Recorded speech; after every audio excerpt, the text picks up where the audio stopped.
گناہوں میں سے ایک اور بڑا گناہ ہے. گناہ تو بہت بڑے بڑے ہیں، لیکن ایسے بھی گناہ ہوتے ہیں جو سینکڑوں گناہوں کو جنم دیتے ہیں، جو سینکڑوں گناہوں کو جنم دیتے ہیں. انہی میں سے ایک گناہ یہ ہے کوئی غلط بات بیان کرنا، کوئی غلط بات کہنا، کوئی غلط بات سمجھانا. حدیث پاک میں یہ ہے کہ جب کوئی اچھا کام کرتا ہے یا اچھی بات سمجھاتا ہے تو اب جتنے لوگ اچھا کام کریں گے، اچھی بات کہیں گے، ان کو بھی ثواب ملے گا اور اس رہنمائی کرنے والے کو بھی ثواب ملے گا. اور اگر غلط بات کہہ دی، غلط بات سمجھا دیا تو اب جتنے لوگ غلط کام کریں گے ان کو بھی گناہ ہوگا، اس کو بھی گناہ ہوگا، ان کو بھی گناہ ہوگا، اور یہ جس نے سمجھایا اس کو بھی گناہ ہوگا. رسول پاک علیہ الصلوۃ والسلام نے ارشاد فرمایا، من کذب علی متعمدا فلیتبوأ مقعدہ من النار. جس نے جان بوجھ کر مجھ پر جھوٹ بولا اس کا ٹھکانہ جہنم ہے. ایک بات کہی اور کہنے کے بعد یہ کہہ دیا کہ رسول پاک علیہ السلام نے فرمایا ہے، حالانکہ رسول پاک علیہ السلام نے ایسی بات نہیں کہی ہے. تو ایسے آدمی کا ٹھکانہ جہنم ہے. بس سمجھنا چاہیے کہ کتنی بڑی ذمہ داری ہے کہ کسی بات کو کہنا اور سمجھانا. حضرت صدیق اکبر رضی اللہ تعالی عنہ کے پاس 500 حدیثیں لکھ کر رکھی ہوئی تھی. وہ خود فرماتے ہیں حضرت ابو بکر صدیق رضی اللہ تعالی عنہ کہ جب میں نے نبی کا یہ فرمان سنا تو اس خوف سے، اس ڈر کی وجہ سے کہ کہیں اس میں کوئی بات میری جانب سے شامل نہ ہو گئی ہو، اس ڈر کی وجہ سے اور حساب و کتاب کے ڈر کی وجہ سے میں نے وہ 500 حدیثوں کا ذخیرہ جلا دیا کہ کل اس میں کوئی غلط بات میری جانب سے شامل ہو گئی ہو. وہاں خوف اور ڈر کا یہ عالم. اور ہمارے یہاں، ہمارے اندر خوف اور ڈر کی وہ بات بیان کرنا، دین کی بات بتانا، یہ کوئی معمولی مسئلہ نہیں ہے، کوئی کھلونا نہیں ہے. ڈاکٹر بننے کے بعد، پڑھنے کے بعد بھی ڈاکٹر لوگ سینئر اور بڑے ڈاکٹر کے پاس رہ کر پریکٹس کرتے ہیں تاکہ غلطی واقع نہ ہو اور تجربہ حاصل ہو جائے. چنانچہ یہ علم دین میں جو بیان کا مسئلہ ہے، جو تقریر کا مسئلہ ہے، جو دین سمجھانے کا مسئلہ ہے، یہ ایک اہم مسئلہ ہے. مفسرین کرام نے، فقہاء کرام نے قرآن و حدیث کی روشنی میں صراحت کے ساتھ یہ مسئلہ لکھا ہے کہ عالم دین ہوئے بغیر، شریعت کے اصولوں کو سمجھے بغیر بیان کرنا قطعاً ناجائز ہے، اور ایسے بیان کو سننا بھی ناجائز ہے. جو چاہتا ہو کہ کتاب دیکھے، معارف القرآن میں وَلْتَكُمْ مِنْكُمْ أُمَّةٌ يَدْعُونَ إِلَى الْخَيْرِ کی تفسیر لکھتے ہوئے حکیم الامت مجدد الملت حضرت مولانا اشرف علی صاحب تھانوی رحمۃ اللہ علیہ نے تفصیل کے ساتھ سمجھاتے ہوئے یہ بات لکھ دیا ہے کہ جس کے پاس علم دین نہیں ہے، عالم دین نہیں ہے، جو مسائل کو اچھی طرح سے جانتا نہیں ہے، جس کے پاس حدیث پاک کا علم نہیں ہے، قرآن مجید کا پورا علم نہیں ہے، اس کے لیے نہ تو بیان کرنا جائز ہے اور نہ ہی اس کی تقریر کا سننا جائز ہے. کیوں؟ اس کی بھی وجہ لکھا ہے کہ وہ صحیح کو غلط اور غلط کو صحیح کر دے گا. وہ اچھی بات کو غلط بتا دے گا، غلط بات کو اچھی بتا دے گا. نماز کی بات روزے پر فٹ کر دے گا، روزے کی بات زکات پر فٹ کر دے گا، زکات کی بات حج پر فٹ کر دے گا. ایسی غلطی اس سے واقع ہونا یقینی ہے. وہ آدمی، ایک مثال سے آپ کو بتاتا ہوں، جس نے ڈاکٹری پڑھی نہیں ہے اور جس نے تجربہ حاصل نہیں کیا ہے، ایسے ہی کسی کے پاس رہ کر کچھ جان لیا اور علاج شروع کر دیا. 99 لوگ اس سے اچھے ہوتے ہیں، وہ دوائی لیتا ہے، لیکن محلے میں اس کی دوا کا ریئیکشن ہوا، ایک آدمی مر گیا تو پورے گاؤں کے لوگ اس کو چھوڑنے کے لیے تیار نہیں ہوں گے. کیوں؟ اس لیے کہ اس نے وصول میں غلطی کی ہے، بغیر سیکھے، بغیر پڑھے، بغیر تجربہ حاصل کیے یہ کام کیا ہے، قانون کی خلاف ورزی کی ہے۔ اور وہ ڈاکٹر صاحب جنہوں نے قانون کے دائرے میں رہ کر پڑھا، قانون کے موافق کام کیا، ان کے یہاں لوگ 99 روزانہ 99 لوگ مرے، پھر بھی حکومت ان کو گرفت نہیں کرے گی اور نہ پبلک کو ان کے اوپر ایکشن لینے کا کوئی زیادہ حق رہے گا، اس لیے کہ وہ قانون کے موافق سارا کام کر رہے ہیں۔ کسی کا مرنا نہ مرنا اپنی وجہ سے ہے، اس کی جانب سے غلطی نہیں، اس کی جانب سے کوتاہی نہیں ہے۔ اگر کوئی آدمی بغیر پڑھے لکھے بہت اچھی بات کہتا ہے، پھر بھی اس کی گرفت اللہ کے یہاں ہوگی، اس لیے کہ وہ قانون کی خلاف ورزی کر رہا ہے۔ اس کی ایک مثال آپ کو بتاتا ہوں۔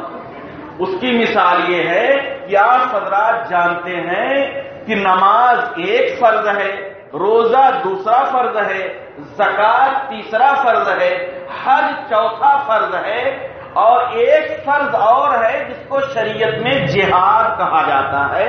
سب مسلمان اس بات کو جانتے ہیں، مسلمانوں کے علاوہ غیر مسلم بھی جانتے ہیں کہ یہ بھی ایک فرض ہے اور اس کا ایک وقت ہوتا ہے، اس کے شرائط و آداب ہوتے ہیں۔ قرآن مجید میں تقریباً 1000 آیتیں جہاد کے بارے میں ہیں، 1000 آیتیں تقریباً، کہیں اشارتاً اور کہیں صراحتاً۔ نماز الگ چیز ہے، روزہ الگ چیز ہے، زکوٰۃ الگ چیز ہے، حج الگ چیز ہے، جہاد الگ چیز ہے۔ ہر عبادت کا الگ الگ فائدہ ہے اور ہر عبادت کا الگ الگ ثواب ہے۔ مدرسے کا کام الگ چیز ہے، خانقاہ کا کام الگ چیز ہے، تقریر کرنا الگ چیز ہے، تبلیغی جماعت کا کام الگ چیز ہے۔ یہ سب الگ الگ کام ہیں، ہر ایک کا حکم الگ ہے، ہر ایک کا ثواب الگ ہے۔ لیکن کوئی کہتا ہے کہ مدرسہ نماز ہے، مدرسہ روزہ ہے، مدرسہ زکوٰۃ ہے، مدرسہ حج ہے، تو اس سے بڑا احمق اور جاہل اور نادان کوئی نہیں۔ آج یہ تصور قائم ہو گیا ہے اور کتابوں میں بیانات میں صراحت موجود ہے اور اس کے سارے ثبوت موجود ہیں۔ میں بہت صاف لفظوں میں کہنا چاہتا ہوں، مجھے کسی کو گالی نہیں دینا ہے، نہ کسی پر لام تان کرنا ہے، اور میں ادب و احترام کو ملحوظ رکھتے ہوئے ہمارے اکابر علماء کرام کا یہ طرز رہا ہے کہ اپنے سے بڑے عالم کا ادب رکھتے ہیں اور اگر کہیں غلط بات ہے شریعت کے خلاف تو اس کو رد کر دیتے ہیں۔ یہ اہل حق کی پہچان ہے۔ جو عالم حضرات ہیں وہ کتاب پڑھے ہوئے ہیں، امام ابو حنیفہ رحمۃ اللہ علیہ ایک مسئلہ بیان کرتے ہیں اور امام ابو یوسف رحمۃ اللہ علیہ اختلاف کرتے ہیں، کہتے ہیں کہ یہ دلیل کمزور ہے، یہ دلیل مضبوط ہے، ایسا مسئلہ نہیں، ایسا مسئلہ ہے۔ امام ابو یوسف کچھ کہتے ہیں، امام محمد کچھ اور کہتے ہیں، امام شافعی رحمۃ اللہ علیہ کچھ اور کہتے ہیں، امام مالک کچھ اور کہتے ہیں۔ دلائل سے رد کرتے ہیں، آداب کو ملحوظ رکھتے ہیں۔ حضرت مولانا الیاس رحمۃ اللہ علیہ جو تبلیغی جماعت کے بانی ہیں، ان کا ملفوظ ہے، ملفوظات حضرت مولانا الیاس رحمۃ اللہ علیہ، اس کو مرتب کرنے والے حضرت مولانا منظور صاحب نعمانی رحمۃ اللہ علیہ ہیں۔ اس میں صراحت کے ساتھ یہ مسئلہ لکھا ہوا ہے کہ بعض حیثیات سے ہمارا یہ کام تبلیغی جماعت والا جہاد سے بھی افضل ہے۔ یہ بات 100% غلط ہے۔ 100% سے آگے کوئی نمبر ہوتا تو میں اس سے آگے کہتا کہ یہ غلط ہے۔